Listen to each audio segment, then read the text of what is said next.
Let me just start by asking Hillary Clinton, how the hell are you? All things considered, I'm knocking on wood as I answer you. I'm great. I have no complaints. I've been home, like so many of us, with only a few exceptions, several funerals and one presidential inauguration. But we've remained healthy. We've had a great setup because our grandchildren, our daughter and son-in-law were nearby, so we got to spend time with them. I am glad to see us, I hope, nearing the end of this pandemic, but personally we're very grateful. Well, you mentioned nearing the end, and my daughter Ellie is getting married in July, so fingers crossed. But I'm still nervous. I'm still Yeah. nervous Yeah. about this reemergence. I'm worried Hmm. about variants. It seems there's still a level of uncertainty. And there's still people who are COVID deniers. I know. How have you been able to, or how are you wrapping your head around that? I am very sorry that the beginning of this pandemic was in effect cast as a political challenge as opposed to a scientific and public health challenge. Well, And we what all isn't these know. days, Hillary? Well, but that didn't have to be. You're right. I mean, everything is being, you know, diced and chopped up and put into these pre-existing categories, but it turned into a culture war as opposed to, hey, we're all in this together. Let's get through it. Let's save as many lives as possible. Let's get everybody vaccinated. So I do share your concerns because it appears that there are significant parts of our population and chunks of our country that are reluctant or opposed to being vaccinated.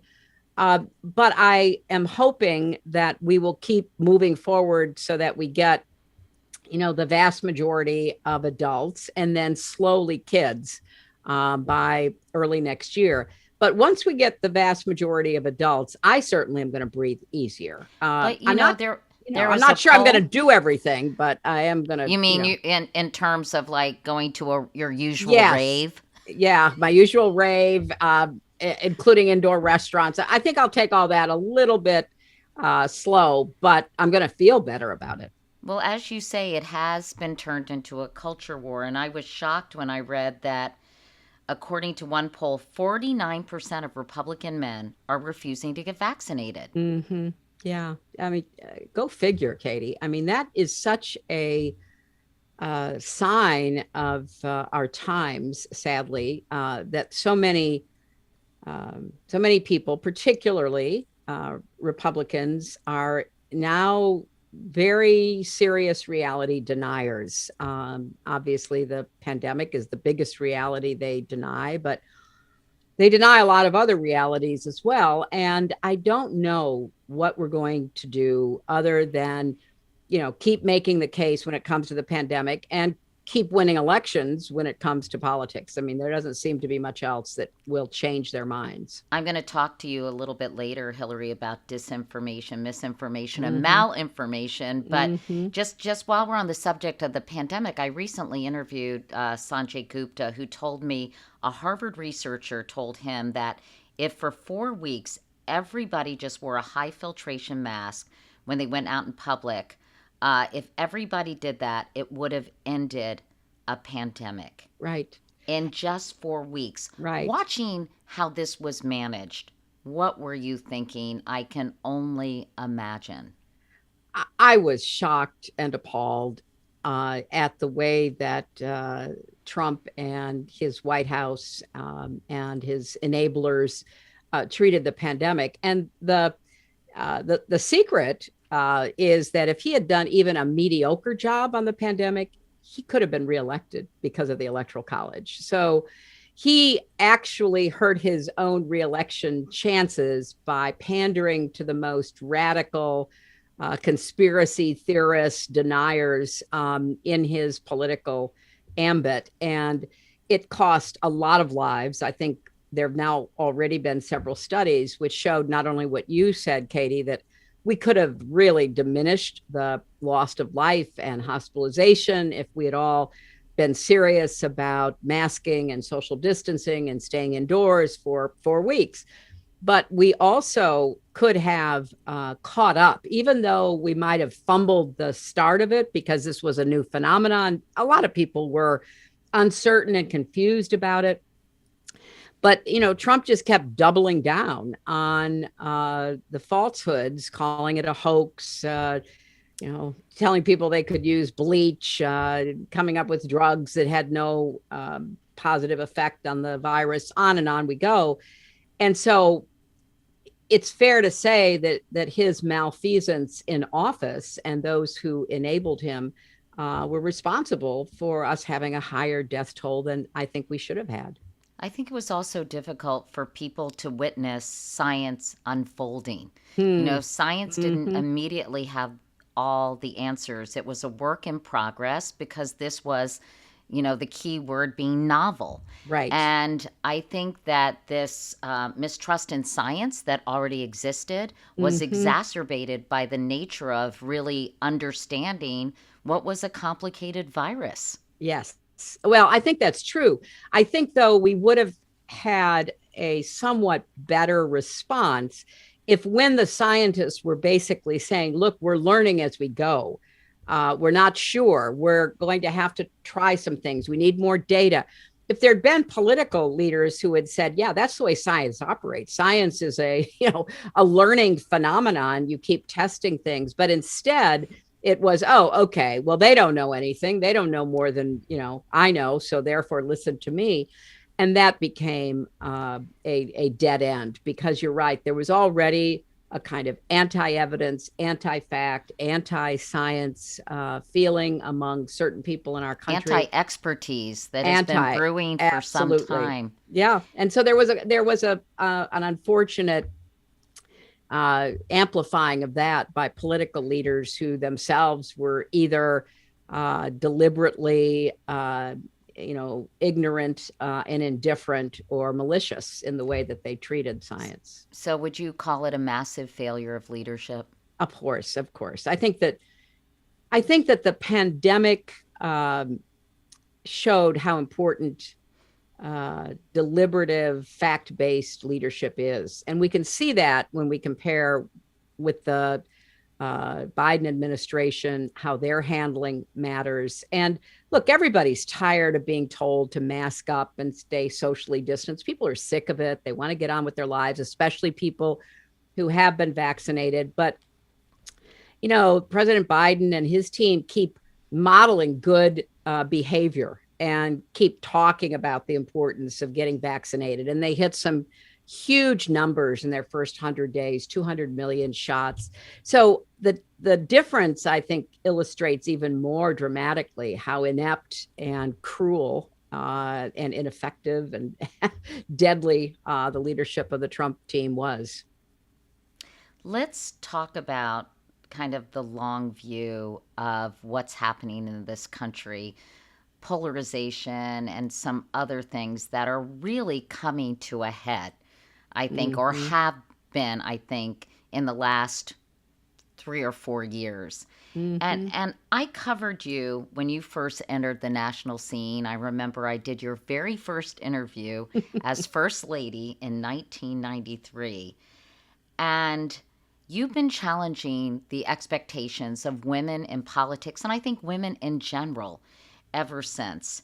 So, thinking about that interview in 1993, even prior to that, the campaign where you were viewed a certain way, and became a lightning rod in many Mm-hmm. ways, Mm-hmm. to now, 2021.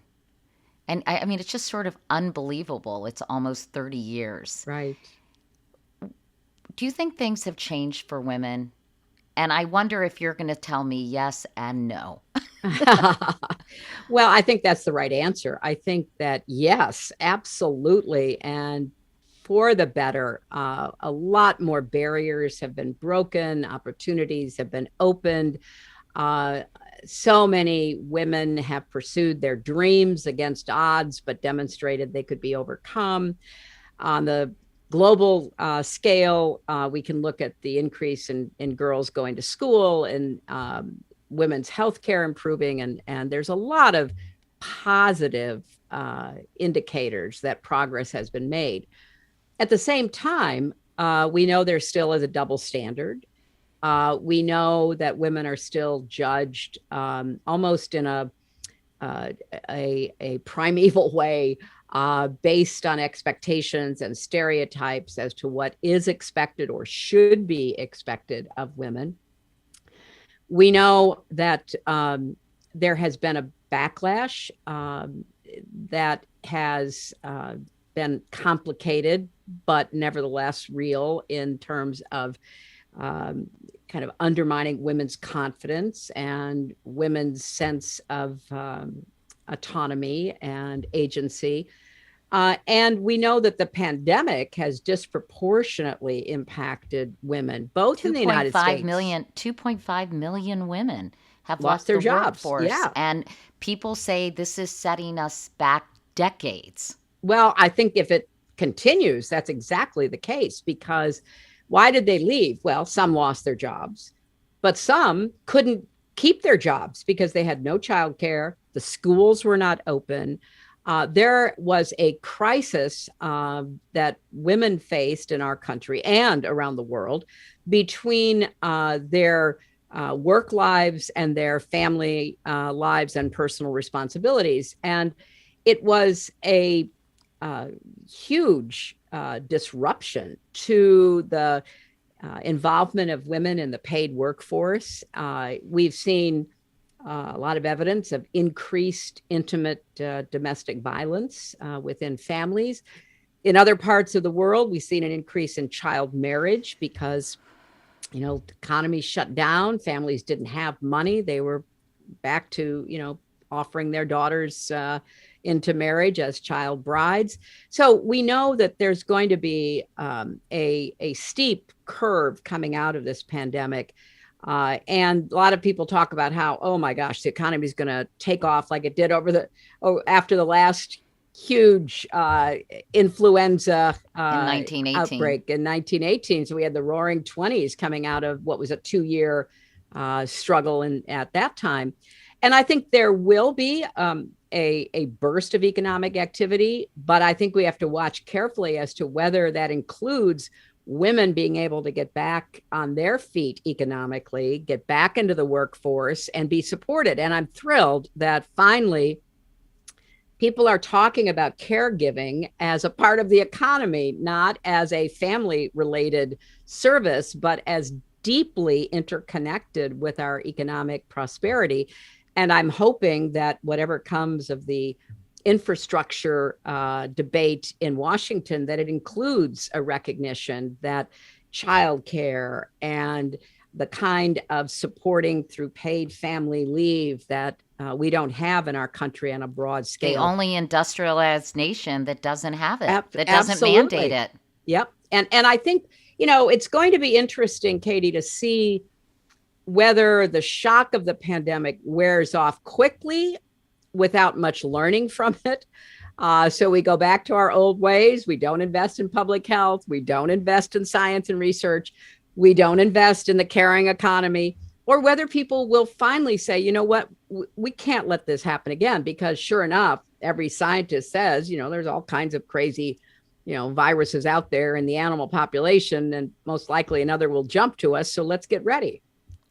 Yeah, I mean, I can't believe we're still talking about this, I can't either. and I don't know what it'll take to move the needle to kind of have this kind of a similar reckoning that we've seen in other social issues, because I think for whatever reason, it just doesn't seem to break through. But maybe this will shake some people up and make the need for paid family leave and childcare, and also just attitudes about the division of labor in the home. Yes. A lot of that can't be fixed by policy. It has to be fixed by attitudes and behavior. Melinda Gates, as you know, said women do an average at like 7 more years of child rearing and housework duty and just the business of taking care of a home than men do. I Right. do think, I don't know about Mark and Chelsea, but I do think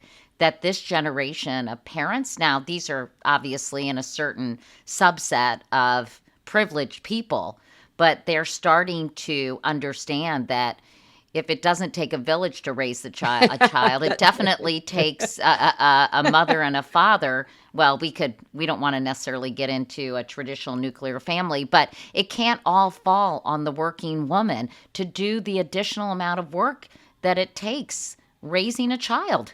Amen. Amen, Sister Katie. Right? Preach. 100% right. And I do think there is a recognition and even a little bit of movement in the right direction when it comes to sharing labor around the house, and particularly with respect to child rearing. But I want to go back to what you said about whether or not this is going to make an impression. And it's going to depend upon how people talk about America's future, what kind of future we want to have together. And I've become increasingly convinced over the last year, while I've had a lot of time on my hands, that we need a new American story that includes everybody, and gives, proper respect to everybody's role in our society, like the essential workers. What would we have done without people showing up to work in our hospitals, showing up to work in our grocery stores and our pharmacies and all the other essential services that they performed?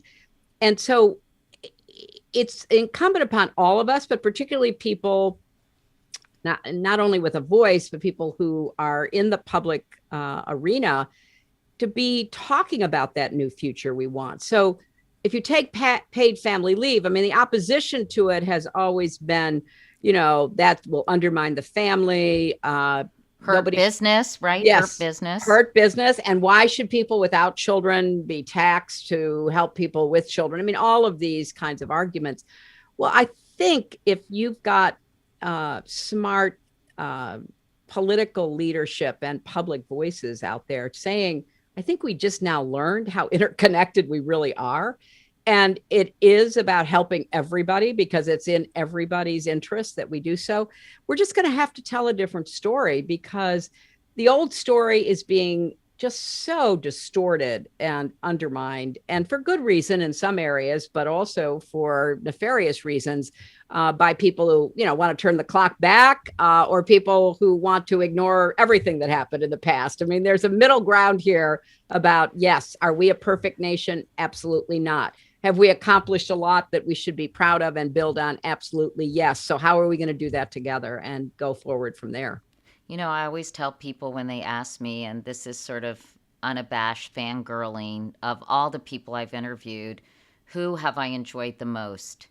And honestly, I always say you, because you're not only so ridiculously intelligent, but I just so appreciate how you express yourself in your position. So I don't even necessarily want to go back to 2016, but just listening to you and your common sense rhetoric, and I don't even want to call it rhetoric, but views.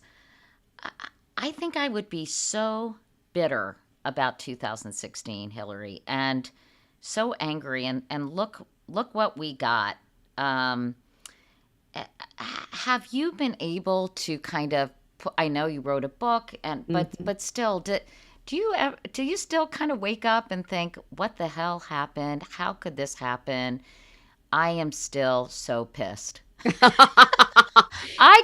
I don't know, I'm not a very generous person, and I would be so bitter. I just would. Well, I certainly have those moments when I just have to either figuratively or literally smack my forehead. Like, how did this happen? And every day that goes by and we learn more. And I think eventually, Katie, a lot more will come out. I mean, just in this past week, we learned what I assumed, and I think most fair-minded people did, that, the Trump campaign was sharing their polling with the Russians. Now, why would they do that? They were doing it because they were targeting, and they were very clearly targeting based on polling and other analytical information from Cambridge Analytica and others to discourage voters, suppress voters, change voters' minds. We know all of that, and we're going to find out more. I try really hard not to go down that rabbit hole because I did write a book, and obviously I've moved on with my life, except to try to understand what are the lessons. And so Mm-hmm. when the 2020 campaign was upon us, starting in 2019, nearly every Democrat running, not all, but nearly every Democrat either came to see me in person or called me to talk with me. And, I tried to, alert them to the disproportionate impact that social media has in favor of the right wing, the Republican Party, their associates, and how they had to be constantly monitoring that. It kind of took us by surprise, to be honest. I Mm-hmm. mean, we learned in, retrospect, all of the lies and the crazy stories and everything that was going on, particularly on Facebook. So I tried to alert all of the campaigns, and I had some really good conversations with a number of the candidates. I also tried to underscore how important it was, especially when we had flipped governorships and secretaries of state in the 2018 election, to zero in on voter suppression. So I've tried to put my own learning and my disappointment from what happened in 2016 to work on behalf of causes and candidates that I, support. Because, as I say, I don't even think we have a full understanding yet. I want to see the unredacted Mueller report. I want to see additional intelligence, like what we learned when the Russian agent Kalimnik was sanctioned just this Mm-hmm. past week by the new Treasury Department about what the Russians were doing. I want to keep digging into the connections with Cambridge Analytica, WikiLeaks, and others, because people listening to this right now are going to be like, give it up, woman. no, it's all about the future. It's all about the future because we are under constant cyber attack. Our government and all of our agencies are, our businesses are, individuals are, and our political system has been. And, if people are willing to give up our freedom and our sovereignty, fine, it's okay if that's what they want. I think that would be a beyond dreadful mistake, Do however. you think do you think Hillary that Putin had something or has something on President Trump? Do you think it was a larger sort of desire to upend confidence in democracy, or do you think it was a craven desire on the part of the Trump campaign to win at any cost, or was it a confluence of all these things? I think it was a confluence. I think that, Putin, and as I write in my book about the election, what happened, understood a few years ago that he couldn't compete economically, he couldn't compete strategically, but he could compete tactically with the United States, both in its nearby regions like Ukraine, but also in cyber warfare.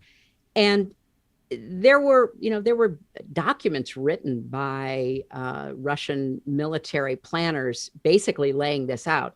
And it was designed to upend confidence in our democracy, to make us distrust each other, to inject even more divisiveness. Mm-hmm. And that was a strategy that was going to, make the United States weaker. Well, it's worked, hasn't it? It has worked. And the idea that there are, unfortunately, people in public life, leading with Trump, who, for whatever reason, identify with Putin, identify with his approach to governing and his ruthlessness toward the press, toward political opposition, is very surprising to me, and especially since most of it's coming from the Republican Party that used to have a much more skeptical view about authoritarianism. Or a leader who believes he can accomplish more through division than uniting. the Exactly. country, right? Exactly. Yeah. Well, that is his strategy, obviously. Yeah. Let's talk about just one thing that happened, which I'm embarrassed to say I hadn't really thought about this or observed it until I was preparing for this podcast. But it's something that you've talked about recently following the election was the so-called erasure of Hillary Clinton. And I was shocked that you were not on the list of honorees for the 2017 Women's March protesting Trump, an event that was in large part inspired by your presidential run and loss. How do you explain that? Oh, I don't. I don't even try to explain that. Because you're right. The idea generated with people who had supported me, but it turned out fine. I mean, it was the biggest global protest in history, and But it must it's be galling on some level, a little bit, right? I mean, no. I mean uh, that stuff doesn't bother me. I mean, a lot of people,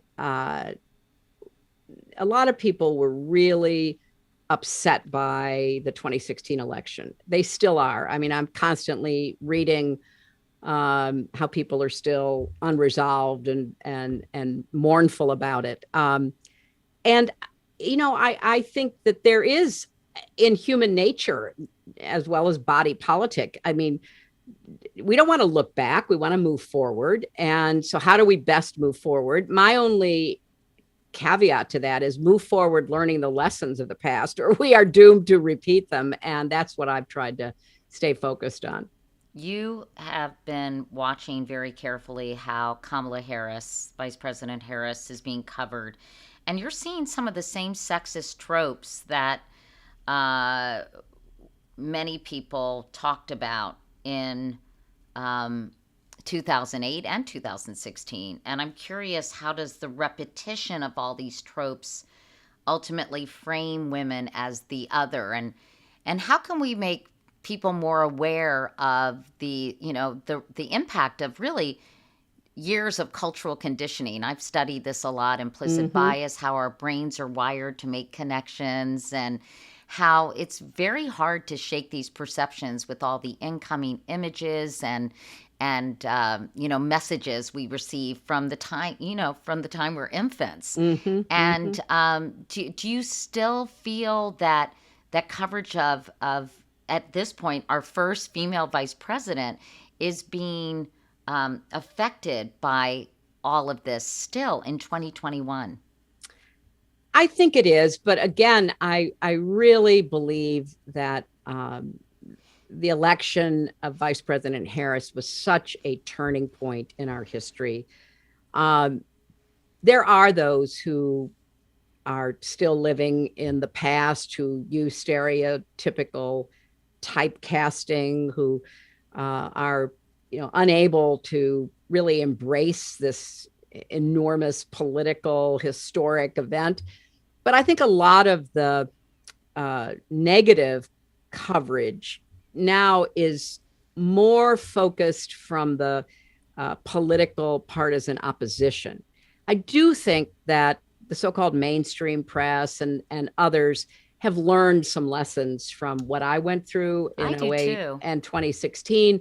I think they're more aware, and there are more people on like broadcast television, cable television, online who call others out. Mm-hmm. So I think a lot of the opposition or the gendered negative language that is being used toward the vice president is wrapped up in partisan, political, ideological disagreements, which that's something that unfortunately we have to live with. That's part of the political system. But I think that at least so far, and I'm thrilled about this, she's had a much fairer press coverage than might have been the case for 8 or 12 years ago. I think some of that has to do with all the factors you mentioned, also representation. And I Mm-hmm. think that's really very much the result of the MeToo and Time's Up movement. Mm-hmm. And you Mm-hmm. and I have also witnessed a seismic shift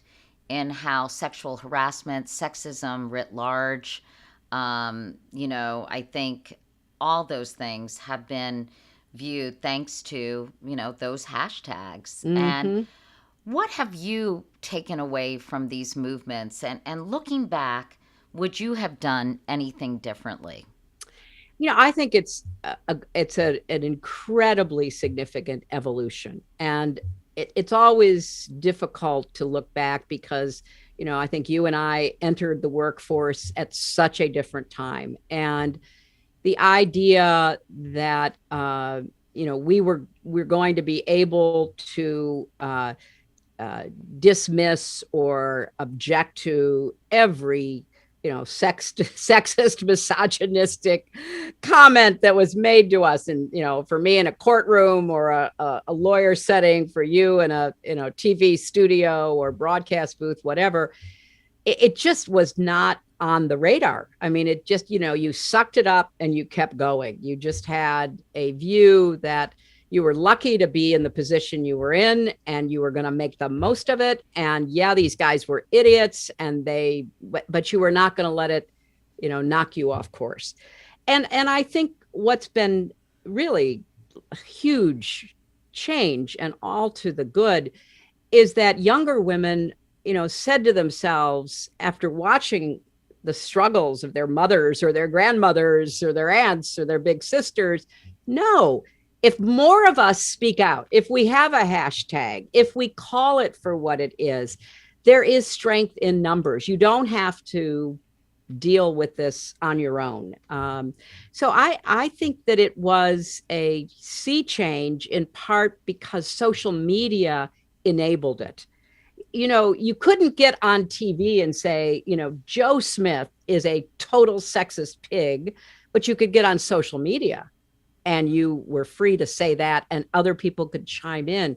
So the combination of a new understanding of empowerment and agency combined with social media made it all possible. And aren't we lucky? I've learned a lot from my daughters about this. And, what are they, 25 and 25 and 29. And even writing my book, I talked about in the 90s and early 2000s how you dealt with inappropriate behavior by laughing it off. Like there were all these different strategies you'd have to employ. And Ellie said to me, why is it up to the woman to figure out how to deal with this? And I was because often you were the only woman. Right.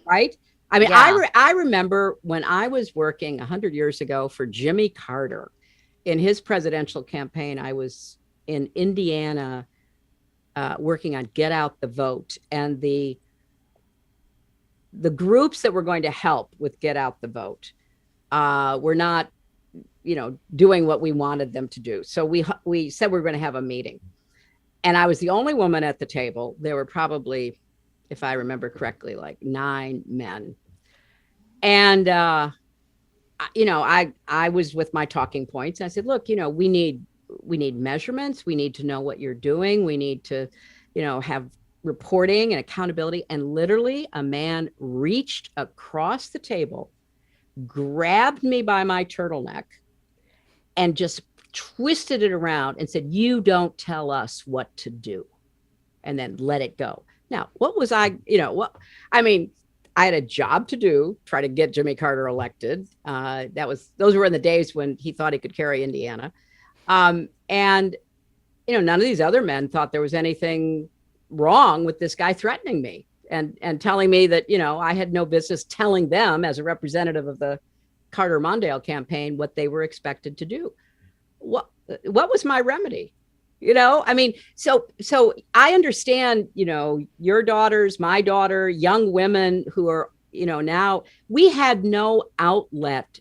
If social media had been around at that time, I could have immediately gone on Twitter or Facebook or whatever and said, there's a big problem in Indianapolis because the men there don't want to listen to a woman tell them what they needed to do to get out the vote. But that was it, So everything is kind of converged in a way that makes it possible for these other voices to be heard. I'd love to talk about what's going on in the realm of racial justice for a few minutes. And Thank you for giving me so much time, and I hope you're okay on time. Sure, But I think I am. Yeah. okay, and Nick will let me know if we have Right. to cut this Right. short. But it's such an important conversation, I think, Hillary. And I'd like to move on to the killings of black men and women. Hmm. Most recently, a 16-year-old girl in Columbus, Ohio. I think these have brought the movement for racial justice in policing to a boiling point. Hmm. It's a very explosive situation. And before we just sort of talk about solutions, because I want to focus on solutions, I just wanted to hear your reaction when I'm sure you were glued to news about the Hmm. Derek Right. Chauvin verdict. Were you surprised? Were you relieved? Take me back to that moment and what you were feeling. I was relieved, Katie.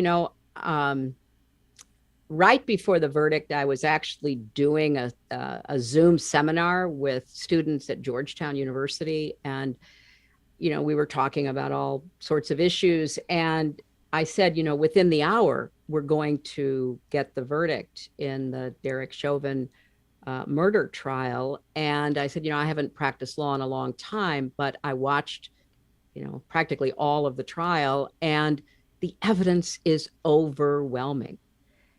And I can only hope and pray that the jury will follow the evidence. But I had my doubts. I was, like a lot of other people, concerned that other factors would weigh more heavily. So when the verdict came in with guilty uh, convictions on all three counts, I was deeply relieved. I thought that the Attorney General of Minnesota, Keith Ellison, the prosecutorial team that he put together, presented one of the best prosecutions I've ever seen, and particularly given the fact that the defendant had been a police officer at the time of the incident. The way that they artfully said, this is not about what the police did, this is about what Derek Chauvin did. They really did all they could think of to do to preempt all of the doubts people have about, well, what will it mean for my future safety and the safety of my family and my community if we start telling police officers that they can't do things, and then holding them criminally liable. So relief, huge relief, was my overwhelming response. And again, I would just underscore how it was technology in the hands of ordinary citizens that made that possible. If this had not been recorded, if this had happened at night somewhere, that there were no bystanders, there would not have probably even been a prosecution. But forcing the world to watch that nearly 10-minute uh, strangulation of Mr. Floyd meant nobody could look away. Similarly, with what just happened in Columbus, there's also video. Um, that has made just the biggest difference imaginable in whether or not we can hold police accountable where they Yes, should be, yes, right? but there was video with Rodney King, and there was Ye- a very, very different outcome. So I think the video, I think you're totally right that that mm-hmm, has been mm-hmm. absolutely, that is the most irrefutable evidence. Yeah, But it's yeah. been more than that, hasn't it? It's been an awakening of I this happening time and time and time again, so many times without the benefit of videotape to memorialize the incident. I I think the Rodney King example is a very useful example because it was in the midst of uh, unrest that was sweeping an area. There was a lot of confusion about who was doing what and when. The video was almost an isolated incident, right? What we have now is several years of video, and we have too many cases that have gotten to the public attention, whereas before they used to be pretty much swept under the rug. So I do think that it is fair to say that the number of cases in quick succession that did have some public airing where people stepped forward and said, I saw it, or here, I even have a cell phone video of it, just became in aggregate too much to ignore. The George Floyd case prompted such an outpouring because it was so egregious. I mean, the look on Chauvin's face, his hand in his pocket when the defense lawyer tried to imply that, Chauvin was worried because of people gathering on the sidewalk. I've never seen a worried person have their hands in their pocket. Mm-hmm. There was just so much about that was emblematic of a behavior that had to be held accountable. So what can be done about policing in America? I mean, we have Columbus, we have what happened in Minneapolis. I'm just curious, I think 30 states have passed 140 laws. How do we solve this? I mean, yes, it's systemic racism, but is it training? Is it not getting the right caliber of people? And I do believe that in some ways, police officers are, I don't want to say victims, but are the result of systemic racism and the kind of cultural conditioning that we were talking about earlier. I mean, how do we fix this? How do we, I think defund the police is from a brand perspective, I think defund the police from a branding perspective strikes fear in the hearts of people. So what do you think? And Nick is wrapping me up, but I think this is such an important important question, Hillary, because we've got to come up with some solutions. What are they? Well, that is the most important question, Katie. And I honestly believe that despite the terrible pattern of police killings of unarmed people, that we were beginning to have a sense of what could be done in the Obama administration. After the killing of Michael Brown in Ferguson, Missouri, President Obama put together a policing commission. It had advocates, it had experienced police officers, criminologists, others. They came up with a set of recommendations. And the Justice Department and local attorneys generals and others were, I think, taking that seriously, because no one wants to paint every police officer as a bad person. That's just, ridiculous. That's not the way that this needs to be addressed. There needs to be a focus on recruitment, promotion, training, accountability, all of that. And there are good ideas out there, but unfortunately, during the 4 years of the Trump administration, you had a Trump with a president. You had someone who basically told the police they could do anything they wanted, rough them up, knock them around. He, basically shut down the Justice Department as being the vehicle for trying to work with local departments to implement changes.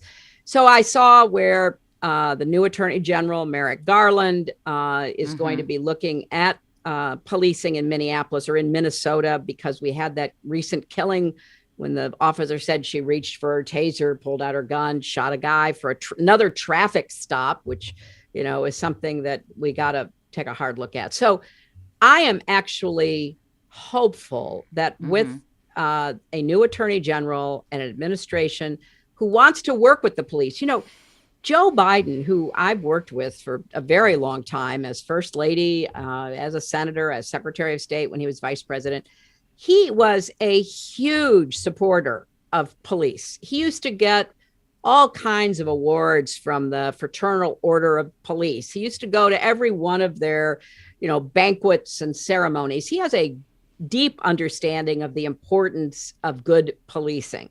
But I think he also has a deep sense of responsibility to try to fix what is clearly broken. So I'm actually hopeful that that can happen.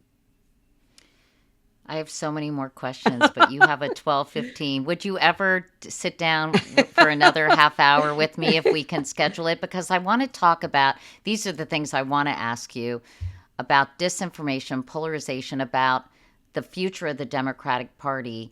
And maybe I'll just ask you one closing question, but if you would consider it, I would love it. Nick is going to, I know, kill me. But, you know, one thing I worry about: do you think the Democratic Party has become too woke for America? Or do you think that's an okay thing? And in some ways, are we hopelessly polarized? And should we stop worrying about that?